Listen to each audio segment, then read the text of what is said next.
Welcome to This Explainer.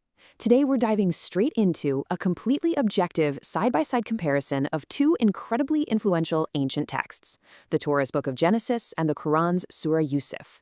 Specifically, we're going to examine the textual differences in exactly how the patriarch Jacob reacts to the fate of his beloved son Joseph. Now, what you should really take away from this explainer is a clear, detailed understanding of what each text literally says about his behavior, his underlying beliefs, and his emotional responses. We aren't here to interpret, and we certainly aren't here to debate theology. We're simply here to look directly at the source material and uncover the fundamentally different narratives that emerge from the pages. Okay, let's map out our chronological journey through both of these texts. We'll be hitting 5 key areas. First, the initial reaction. Second, the passing years. Third, the reunion. Fourth, some additional narrative differences. And finally, we'll wrap it all up with the bottom line. Part 1, the initial reaction. First up, we need to examine exactly how Jacob responds the very moment his sons bring him the devastating evidence of Joseph's supposed demise.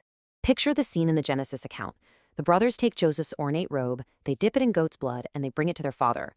Just listen to his verbal response here. "It is my son's robe. Some ferocious animal has devoured him. Joseph has surely been torn to pieces." In this text, Jacob fully and completely accepts the evidence presented to him. He absolutely believes Joseph is dead. He refuses all comfort from his family, declaring, "I will continue to mourn until I join my son in the grave." There's literally no hint of doubt or hope here, right? He is entirely convinced by this tragic story. Now contrast this immediately with the text from Surah Yusuf. Here, the brothers approach weeping in the evening. They claim they went racing, left Joseph with their belongings, and a wolf ate him. They present a shirt with false blood on it. But read Jacob's response carefully. "Rather, your souls have enticed you to something, so patience is most fitting." Do you catch that? He doesn't say Joseph was devoured. He directly implies his sons are lying, that their own souls entice them to do something. Instead of declaring lifelong mourning for a dead son, he calls for beautiful patience and seeks Allah's help against the exact story they're describing to him. What's really fascinating here is the stark contrast in their physical responses between the two texts. Genesis outlines a severe, inconsolable physical mourning. It explicitly states that Jacob tore his clothes, put on sackcloth, wept for many days, and actively refused to be comforted by anyone. Surah Yusuf, on the other hand, doesn't mention any physical mourning garments or tearing of clothes at this initial stage. Instead, it depicts a calm composure that is entirely centered around patience. So the crucial point to take away from this initial reaction is this fundamental difference in belief. The Torah shows a father fully 100% believing his son is dead without a single question. The Quran depicts a father implying his sons are lying, suspecting deception right out of the gate. Moving right along to part 2, the passing years. Let's look at Jacob's ongoing state during the long, difficult years of separation from Joseph. How does the passage of time actually affect his grief? Let's trace this timeline as a severe famine sweeps across the land. In Genesis, that initial, absolute grief remains completely static, even years down the line. But in Surah Yusuf, that initial patience transitions into a very intense grief, yet it's paired with a persistent, divinely inspired expectation that actually endures over all those years. Let's look at the exact words used in the texts. In Genesis chapter 42, this is years later, the brothers return from Egypt without Simeon, who's been detained. They explain they have to take the youngest brother, Benjamin, back with them. Jacob laments, saying, "You have deprived me of my children. Joseph is no more. Everything is against me." Even later on in chapter 44, he is quoted as still saying Joseph was surely torn to pieces. His belief hasn't budged an inch. The text paints a picture of ongoing, hopeless mourning for a child he remains totally convinced is dead. He never gives his sons any instructions to go look for Joseph. Now, switch back over and examine the Surah Yusuf account regarding these passing years. The text notes that Yaqub turned away from them, and his eyes became white from grief as he suppressed his sorrow. It's an incredibly intense grief. But look at what he tells his sons. "I know from Allah that which you do not know. O my sons, go and find out about Joseph and his brother, and despair not of relief from Allah." He still holds hope. In fact, he explicitly commands his sons to actively search for Joseph, and he bases this on his stated divine knowledge. And this brilliantly highlights our second major difference. We have absolute hopelessness in Genesis, the belief that Joseph is permanently gone, resulting in complete despair. versus an act of hope and explicit instructions to go find Joseph in the Quran, which is driven by Jacob's stated divine knowledge that relief is, in fact, coming. That brings us to part 3, learning Joseph is alive. We now arrive at the absolute climax of the narrative in both texts, the exact moment Jacob finally discovers Joseph is actually alive and ruling down in Egypt. In Genesis, his sons return from Egypt and drop the bombshell. They say, Joseph is still alive. In fact, he is ruler of all Egypt. The text says, Jacob was stunned. He did not believe them. He literally requires physical evidence. It's only when they tell him everything, and when he saw the carts Joseph had sent to carry him back, that the spirit of their father Jacob revived. He then says, I'm convinced. My son Joseph is still alive. It is a moment of complete, genuine shock. But over in Surah Yusuf, this revelation unfolds completely differently. As the caravan departs from Egypt, well before it ever actually arrives, Jacob says, Indeed, I find the smell of Joseph. His family responds by claiming he's in his old error. But when the bearer of good tidings arrives and casts Joseph's shirt over Jacob's face, his sight is miraculously restored. And notice his immediate response. It isn't shock at all. He says, Did I not tell you that I know from Allah that which you do not know?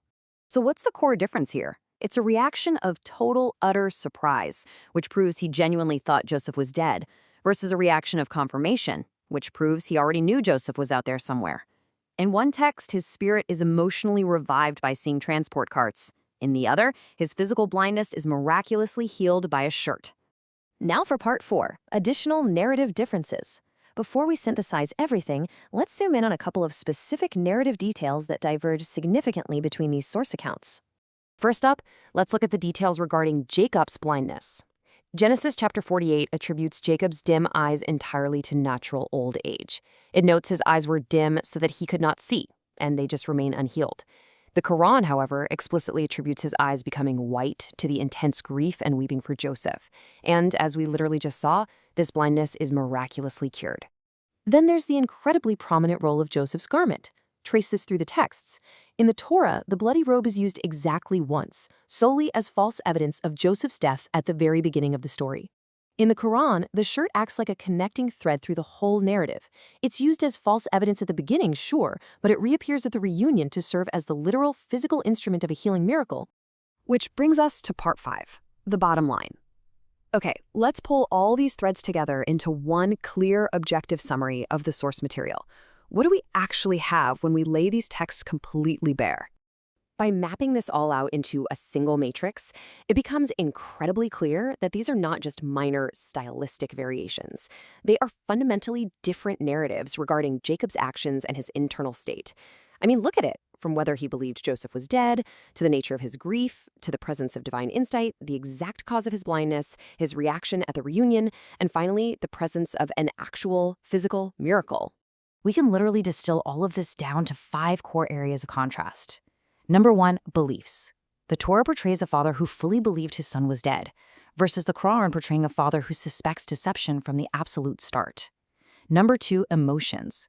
We see inconsolable despair versus a deliberate, patient expectation. Number 3, knowledge. There is no divine insight indicated in Genesis, versus Jacob explicitly claiming divine knowledge in Surah Yusuf. Number 4, reactions. He is completely stunned at the reunion in one text, versus expecting confirmation in the other. And number 5, miracles. Genesis contains no physical miracles regarding his state, versus his blindness being miraculously healed in the Quran. That is simply what the sources strictly dictate. The Quran makes 3 specific claims in Surah 12 that, taken together, create a testable scenario. First, Surah 12-3 tells us that God is revealing to Muhammad the best of stories, and that Muhammad had no knowledge of these stories before this revelation. The Quran is clearly saying, this information comes from God alone, not from human sources. Second, Surah 12:11-1 states that these narratives are not invented tales, but a confirmation that which is between its hands, meaning the presently available Torah scriptures. The Arabic phrase baina yadahi points directly to existing identifiable texts. Third, the same verse says this confirmation comes with tafsila kulli shay'in, a detailed explanation of all things, not some things, not just the theology, all things. Now here's what matters.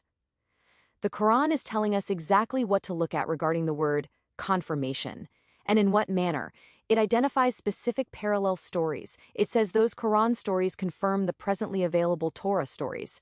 It says the confirmation covers all details, and it says only divine revelation could be the source to get all details correct. This means we have a clear, testable claim. If we compare the Quran's narratives to the core Torah narratives and find contradictions, then the claim that divine revelation provided Muhammad with all these details accurately falls apart, by the Quran's own standard.